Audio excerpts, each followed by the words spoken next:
पिंजरा, एक ऐसा बंधन जो आज़ादी छीन लेता है। लेकिन क्या हो जब ये पिंजरा प्यार का हो?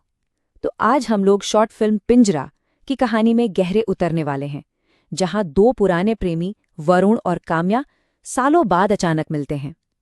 चलिए साथ में उनकी इस अधूरी कहानी के हर एक पहलू को परत दर परत समझते हैं। पूरी कहानी की शुरुआत होती है पता है, बस इसी एक शब्द से, काम्या। वरुण की इस आवाज में सिर्फ हैरानी नहीं है, ये तो एक भूचाल है।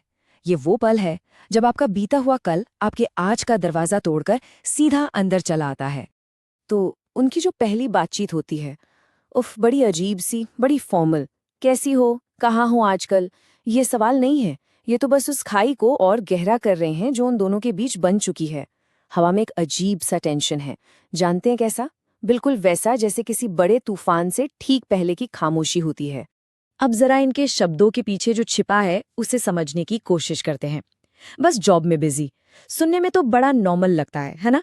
पर इसका असली मतलब है हाँ हाँ वही तुम्हारा पुराना बहाना। और मिल तो लिए। इसमें कोई खुशी नहीं है, इसमें एक दर्द है, एक शिकायत है कि यार इसे मिलना थोड़ी कहते हैं। हर एक शब्द के पीछे ना सालों का बोझ दबा हुआ है। अब इस अजीब सी खामोशी को तोड़ने की पहली कोशिश कौन करता है? वरुण। और वो भी बड़ी हिचकिचाहट के साथ। ये जो कॉफी के लिए पूछना है ना, ये बस कॉफी के लिए नहीं है। ये एक कोशिश है, एक बहुत छोटी सी मासूम सी कोशिश कि शायद वो खोए हुए पल वापस मिल जाएं। और बस यहीं से इनकी मुलाकात का दूसरा फेज शुरू हो जाता है। अब वो फॉर्मल बातें वो सब पीछे छूट जाती हैं और उनकी जगह कौन लेता है? वो यादें, वो खूबसूरत यादें जो कभी सिर्फ और सिर्फ उन दोनों की थी। धीरे धीरे छोटी छोटी बातों से उनका अतीत, उनका पास्ट सामने आने लगता है। ये यादें ना एक पुल का काम करती हैं, एक ऐसा पुल जो उन्हें वापस उसी दुनिया में ले जाता है जहां कोई बोझ नहीं था, कोई दूरियां नहीं थी, बस वरुण और काम्या थे। तो बातें शुरू कहाँ से होती हैं? काम्या की कविताओं से। वो कविताएं जो वरुण को आज भी मुंह जबानी याद हैं। कमाल है ना? फिर बात आती है काम्या की फेवरेट चॉकलेट आइसक्रीम की, और फिर उस गाने की जो बस उनका गाना हुआ करता था। ये छोटी छोटी यादें हैं, लेकिन देखिए कैसे ये उन सुनहरे दिनों के बंद दरवाजे फिर से खोल रही हैं। और फिर काम्या कहती है, मुझे लगा था तुम्हें याद नहीं होगा। ये लाइन सुनिए, इसमें एक शिकायत है पर मीठी सी, है ना?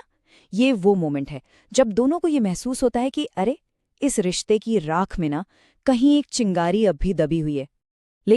लेकिन आज उनका प्रेजेंट उनसे ज्यादा दूर नहीं था।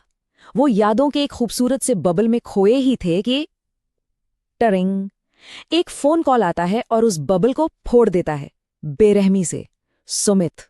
बस ये एक नाम उन्हें वापस जमीन पर उसी हकीकत में खींच लाता है जिससे वो दोनों शायद भागने की कोशिश कर रहे थे।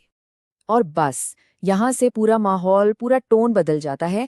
मीठी यादों की जगह अब सामने आती हैं कड़वी वजहें, वो वजहें जिनकी वजह से ये रिश्ता टूटा। अब वो सवाल पूछे जाते हैं जो शायद सालों से दबे हुए थे। वरुण फाइनली अपनी गलती मानता है। वो कहता है कि हाँ, उसकी नौकरी, उसकी मीटिंग्स, उसकी पीपीटी, उसकी प्राथमिकताएं गलत थीं। वो सब उनके रिश्ते पर भारी पड़ गईं। ये कन्फेशन है, एक ऐसा कबूलनामा जो शायद सालों से वो अपने अंदर दबाए बैठा था। और फिर वो एक दूसरा मौका मांगता है। प्लीज वापस आ जाओ, मुझे माफ कर दो। वरुण के दिमाग में क्या चल रहा है? उसे लगता है कि गलती सिर्फ वक्त ना दे पाने की थी, और ये ऐसी गलती है जिसे अब ठीक किया जा सकता है। उसकी सारी उम्मीद, उसकी माफी इसी एक बात पर टिकी है। लेकिन काम्या का जो जवाब आता है वो सब कुछ बदल देता है। वो बताती है कि प्रॉब्लम सिर्फ वक्त की कमी नहीं थी, प्रॉब्लम कुछ और थी, कुछ बहुत गहरी, कुछ ऐसा जिसे शायद माफ करना मुमकिन हो, पर भुलाना नामुमकिन है। देखिए, हर रिश्ते में ना एक पॉइंट ऑफ नो रिटर्न होता है, एक ऐसी लाइन जिसे पार करने के बाद वापसी का कोई रास्ता नहीं बचता।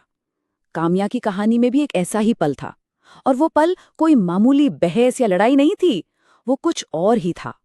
और फिर वो सच सामने आता है। ये है वो सच, कहानी का सबसे दर्दनाक मोड़।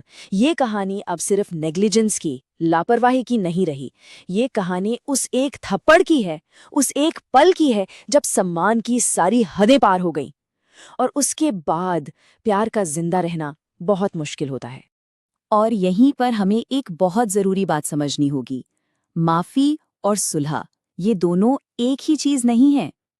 काम्या कहती है कि उसने माफ़ कर दिया, मतलब उसके दिल में अब वरुण के लिए गुस्सा नहीं है। लेकिन माफ़ करने का ये मतलब बिल्कुल नहीं है कि सब कुछ पहले जैसा हो जाएगा। भरोसा, प्यार, ये सब टूटे हुए शीशे की तरह होते हैं। एक बार टूट जाएं तो आप उन्हें जोड़ नहीं सकते, निशान रह ही जाते हैं। उसकी ये नई जिंदगी, ये कोई चॉइस नहीं थी। ये तो वरुण के उस एक कदम का सीधा सीधा नतीजा था। सुमित के साथ उसका रिश्ता एक हकीकत है, शायद एक ऐसी हकीकत जिसे उसने उस टूटे हुए पास से बचने के लिए ही बनाया है। अब ये पूरी बातचीत अपने आखिरी और सबसे टेंशन वाले मोड़ पर आ पहुंचती है। वरुण को ना अब भी कहीं एक छोटी सी उम्मीद बाकी है, और वो उस उम्मीद को काम्या की आंखों में ढूंढने की कोशिश कर रहा है। और फिर वो अपना आखिरी सवाल पूछता है, एक हताश सवाल। वो बस ये जानना चाहता है कि क्या काम्या की नई जिंदगी में वाकई प्यार है, या वो बस एक समझौता करके जी रही है। और काम्या का जवाब आता है हाँ। वो 2 बार हाँ बोलती है, पर उसकी आंखों में आंसू हैं। ये कैसी हाँ है? ये वो हाँ है जो दिल से नहीं, दिमाग से आती है। एक ऐसी हाँ जिसका मतलब शायद 100 ना के बराबर है। और यहीं पर ये कहानी हमें एक बहुत बड़े सवाल के साथ छोड़ जाती है। अगर दिल एक पिंजरा है, तो क्या काम्या एक पिंजरे से निकलकर किसी दूसरे में कैद हो गई, या उसने अपनी आज़ादी की चाबी अपनी मर्जी से किसी और को दे दी है? इसका जवाब शायद